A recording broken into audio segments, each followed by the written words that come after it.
त्यासाठी खरं तर जोरदार टाळ्या झाल्या पाहिजे. त्यांच्या नेतृत्वामध्ये या ठिकाणी हा सोहळा रंगला तो खरा मोलाचा ठरत आहे.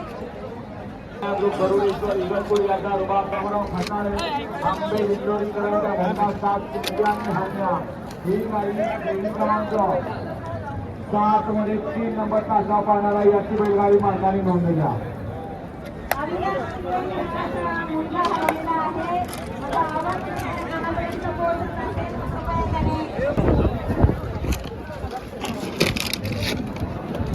क्रमांक 82 चा जो पेंडिंग